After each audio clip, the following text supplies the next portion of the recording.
Assalamualaikum warahmatullahi wabarakatuh. Perkenalkan, nama saya Musli Samar Ahmad. Di sini saya akan menyampaikan video pembuatan podcast yang bertemakan era digital. Di sini saya akan menyambut narasumber kita yang bernama Mirja. Kepada Mirja dipersilahkan. Oke, terima kasih Mas Musli. Iya. Oke, mau ngobrolin apa kita di sini sekarang? Oke, Mirja, kira-kira seberapa penting sih keamanan digital di sekarang ini?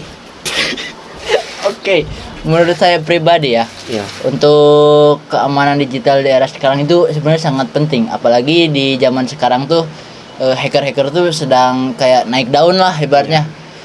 Nah, terus banyak juga AI yang bisa ngeretas akun kita. Nah, mengapa ini sangat penting? Karena di akun kita itu yang kita simpen tuh bukan hanya akun game atau akun Google doang, tapi kan pasti ada privacy atau masukin nomor telepon, entah kalian nyimpan foto rekening atau foto KTP. Itu kan kalau misalkan akun kalian diretas, itu bisa sangat berbahaya bagi kalian sendiri. Oke, bagus. Iya. Pernah nggak sih Mirja kayak ngelakuin kesalahan yang paling sering orang lakuin soal keamanan digital? Pernah. Apa tuh kira-kira? Contohnya kayak kita apa ya? Oh iya. Contohnya kayak kita sedang membuat akun nih. Nah, kesalahannya tuh kalian membuat akun tapi sandinya tuh tidak ketat. Maksudnya tidak ketat itu gampang lah dibaca oleh AI atau hacker-hacker di luar sana.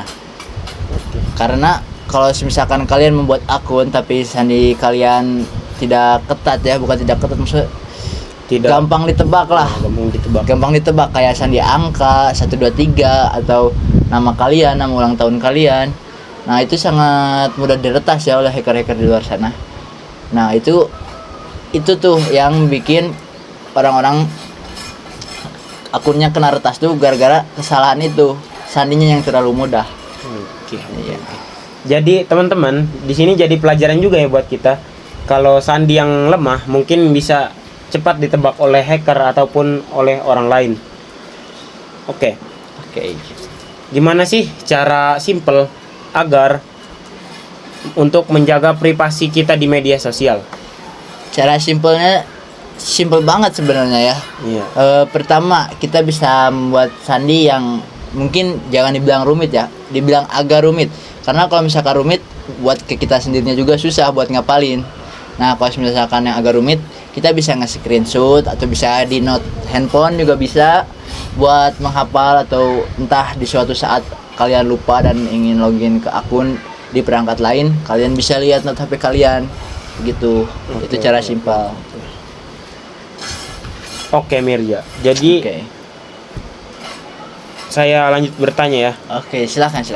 Gimana sih etika digital yang baik saat Mirja bermain media sosial? Etika digital yang baik sebenarnya di zaman sekarang ini banyak ya yang kayak di digital itu yang asal-asal post. Contohnya kayak kalian privacy kalian atau aib kalian tuh di post sembarangan sama teman-teman kalian. Nah, itu tuh sebenarnya nggak sopan.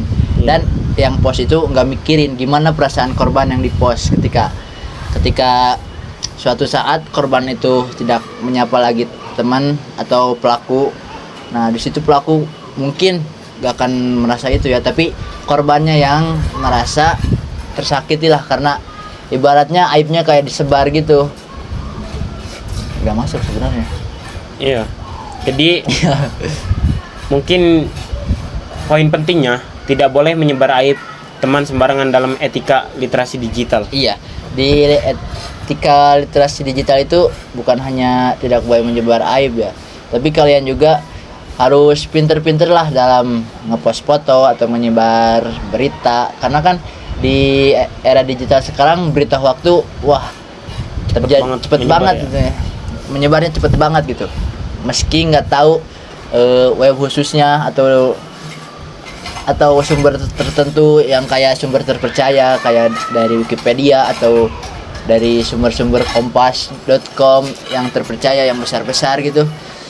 meski ada web kecil, tapi ketika ada satu orang yang menyebar dan ketika udah menyebar secara luas itu semua orang bakal percaya. Namun orang-orang itu tidak tahu itu berita dari mana awalnya. Oke. Biasanya di media sosial atau di handphone kita kan ada AI nih. Ya. Nah, pengaruh AI ke kita sendiri nih apa kira-kira? Pengaruh AI ke kita sendiri sebenarnya banyak ya. Iya. AI ini bukan cuma ngebantu kita gitu ya. Di HP ini aja AI bukan hanya 1 2, bahkan fingerprint ini termasuk AI. Terus buat ini yang muka tuh apa namanya? Filter ya?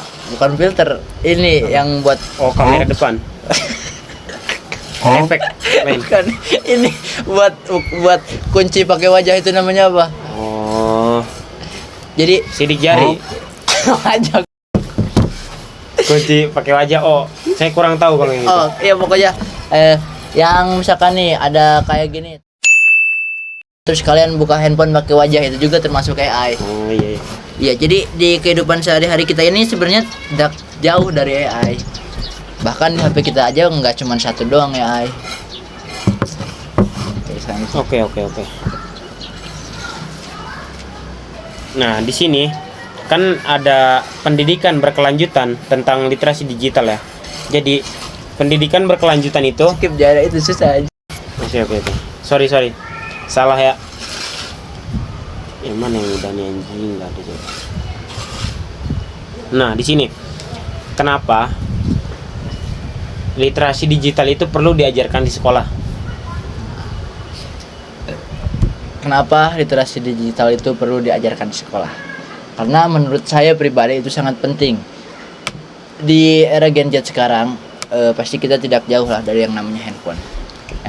Yang dimana yang namanya handphone ini dalamnya pasti banyak yang aneh-aneh lah, entah itu foto aib teman-teman kita atau bahkan privasi kita juga. Nah, kenapa pentingnya di sekolah diajarkan ini? Karena untuk menjaga etika di media sosial. Ketika sama sekolah dikasih seminar tentang etika bermedia sosial, itu kalian akan mendapat masukan bahwa apa yang baik dipost di media sosial dan apa yang tidak baik dipost di media sosial. Dan kalian juga akan diajarkan oleh sekolah tentang penolakan berita hoax. Contohnya kayak kalian ada dapat berita tapi kalian belum tentu nih tahu berita ini benar atau tidak. Nah, seharusnya itu kalian mencari tahu dulu berita ini asalnya dari mana dan kenapa berita ini bisa disebarluaskan dengan cepat gitu. Nah, setelah kalian tahu kalau sumber itu adalah sumber resmi, kalian baru boleh menyebarkannya lagi karena itu sudah pasti fakta, bukan hoax. Tapi kalau misalkan dari sumber yang tidak resmi atau sumber yang abal-abal, itu kalian wajib dipertanyain lagi. Soalnya itu bisa jadi hoax. Gitu. Oke. Mungkin kesimpulannya jangan terlalu cepat ya mendengarkan kabar hoax atau Berita. yang lain ya, berita Iya. hoax. Ada saringannya dulu lah. Iya. Mungkin ini pertanyaan terakhir buat Mirja ya. Terakhir. Oke. Bagaimana cara membedakan info valid ataupun hoax? Nah, pertanyaan menarik nih. Seperti yang tadi saya omong. Ya. Cara apa tadi? Membedakan foto. Membedakan mohon maaf, info ya. Info valid dan hoax. Info valid dan hoax. Nah, kalau misalkan info valid nih ya, biasa kan berita-berita tuh suka ada kayak kalau di TV tuh kayak kompas.com atau apa ya? TV One. TV One yang gitu-gitulah ya, Iya. buat berita-berita besar yang ada di TV gitu.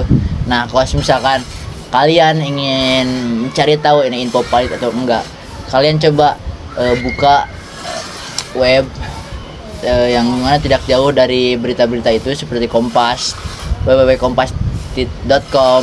Nah, di situ biasanya beritanya udah pasti valid dan tidak ada hoax. Tapi kalau kalian mencarinya di laman web yang kayak cuman